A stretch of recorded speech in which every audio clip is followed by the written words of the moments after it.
Puntahan natin. Alam ko magtatrabaho yung Malacanang kahit naka-holiday break tayo. Pero, ang namumuo ay reenacted tayo for the first few days. Mukha. Oo No? nga. Walang Yun ang pirmahan sinabi munang ni ES magaganap. No? Dahil reenacted nga yung national budget para sa unang 5 araw ng 2026. Yan ang kinumpirma ng Malacanang na si January 5 pa po.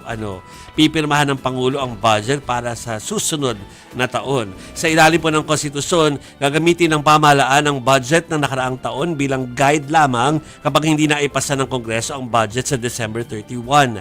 Ay kay Senate Finance Committee Chairperson Win Gatchalian, makakabuti naman daw ang naging course of action ng ehekutibo.